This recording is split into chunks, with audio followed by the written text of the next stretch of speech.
Hey, and welcome to Breaking Bread, hosted by me, CrunkChocolate, a show where we break verbal bread with the enemy. Whenever Manchester City has an upcoming match, I will be here having a conversation with a supporter of City's upcoming opponent. Shout out to all of our Patreon members. Paying $6 a month gets you so many episodes a month, but just this week, there are 4 episodes coming out because we have match previews for Arsenal women's game this weekend. Shout out to Tiwa of Gold Dilgers for coming on for the first time and having a great conversation. Shout out to Alex Litz, most dope Monaco supporter, came on with that nice French accent. And today, a great episode. Right now, we're here to talk about the Bees who did the greatness last weekend in embarrassing those rags. Shout out to y'all. We know who's here. We know him. We love him. He is our resident Brentford supporter. New York, stand up. Give it up for Charlie Corr. How are you, friend? I'm wonderful, Crunk. Thanks. Yeah. I mean, coming off of Man U win, I didn't even think about that heading in. How much extra pleasure that would give you guys. But yes. But yeah, I'm glad we did what we did. Say, I wasn't really thinking about the fact that y'all just back-to-back weekends taking on Manchester. So good on you guys. Obviously, you were successful against them, and I don't wish you the best this weekend against City, but I'm hoping it will be a good match at least. I think it could be. Yeah, I mean we're still unbeaten at home, which is a kind of a good thing. And we had some drama against Chelsea at home to get a draw, and we beat Villa. We could have beaten them actually probably better than we did. So not that I'm expecting that to completely carry over in terms of home form, but it's good. It's always good to have that base in your corner to maybe give a little bit of a boost when, even though we might be going against a more superior opponent, but that kind of evens things out a little bit, hopefully. So we'll see. Yes, sir. We'll start off with some light before we get into everything about Brentford, because there's a whole lot of change over the summer. So naturally, we're going to have to talk about that when we get to the transfers. And I'm looking forward to hearing your thoughts on it. But first, what is something that is overrated about football? Yeah, so I was thinking about this heading in. I mean, I guess I'm kind of both of these questions. I'm going to kind of go sort of Brentford related because it affects us a little bit. So overrated. It's a pretty common answer, I guess, but possession rate in football. That's a solid one. I just thought that so right now Brentford is like third worst in possession, and I think Burnley and Palace, I want to say, are the only worse teams than us. So it's one of those things that I think if you went like 5-7 years ago, people like really cared about possession and cared about that as being a metric, and it's just over the years it's kind of become less of a stat. And I think Brentford kind of emulates the reason why it's not necessarily the thing you need to monitor. We've been a very consistent mid-table team, and we're always like bottom 5 in possession or something. So I feel like Brentford's a kind of a fitting example of the fact that we know other ways, of getting our opponent, and it doesn't need to be us having the ball at our feet all the time. So that's the overrated answer. That's fair. I don't know. I just feel like that fits us. Yeah, facts. Brentford do a great job at making the most of the opportunities that they get.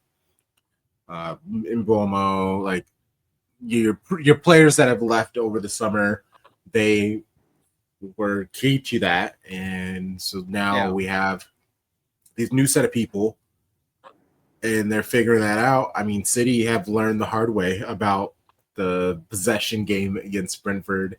Doesn't matter. Doesn't mean necessarily we're going to beat you guys. Even this season, Pep seems to be not as possession forward as he used to be. Like, yes, the game is possession. Yeah. The game is always possession, but he's willing to just kind of boot the ball down the pitch if we have to. And I'm not sure if that's just like an Ederson situation because now we have Donnarumma, or if that is just what we're accepting and doing nowadays is less on possession. Because even against against Arsenal, excuse me, City I think had like 35% possession, which is like an insane low amount for anyone that we play, let alone another top 4 team. Right. I think when all is said and done, though, I mean, you guys are going to end up being like top 5 or so, in the league anyway. But yeah, no, I mean, you're right. I mean, Pep has actually been a little bit more versatile in terms of his thinking. It's kind of weird, just that I don't know. I feel like all the big teams, like, they tend to have a lot of possession, but I mean, there is something to being able to occasionally deviate from that, so yeah, it's just kind of it's a stat though. Like, we in America, we love our stats, and a possession always like seems to be like something that like we like look at the monitor, and it's just kind of like, okay, it really is nothing, or close to nothing. So no, I'm with you, because a lot of the games that we lost last season, we had like 65-70% of the possession and we would still lose. Right. Yeah. So true. yeah, I mean, possession works if you play well, if you win the game, but if you have majority of possession and you end up drawing or worst case losing, it just looks like you were terrified to do anything, create any action. Yeah. I like it. What is underrated about football? Yeah. So again, another kind of Brentford specific, especially coming after this past game, is I can't believe this is sort of like an underrated thing, but it really is coaches' adaptation to like their personnel. And so like on the Man U side, you've got Amram, who is just so ironclad on his ways as a coach, and just refuses to deviate from. I mean, there is something. Look, if you want to be a high-profile manager, you have to have that gene in you to an extent.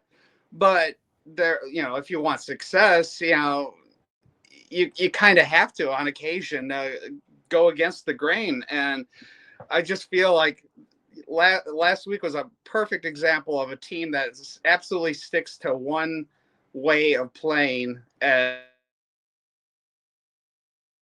mindset, and then us, who, Keith Andrews, it's still kind of a work in progress, but he's part of that lineage under the Thomas Frank tree of very much adapting to what the personnel gives you, and so that's been our success in keeping us around. And I'm shocked that more managers do not take Thomas Frank's approach. I mean, you can look at probably minimally a third of the managers in the Premier League, and they probably are just more rigid than they need to be. And look at Thomas.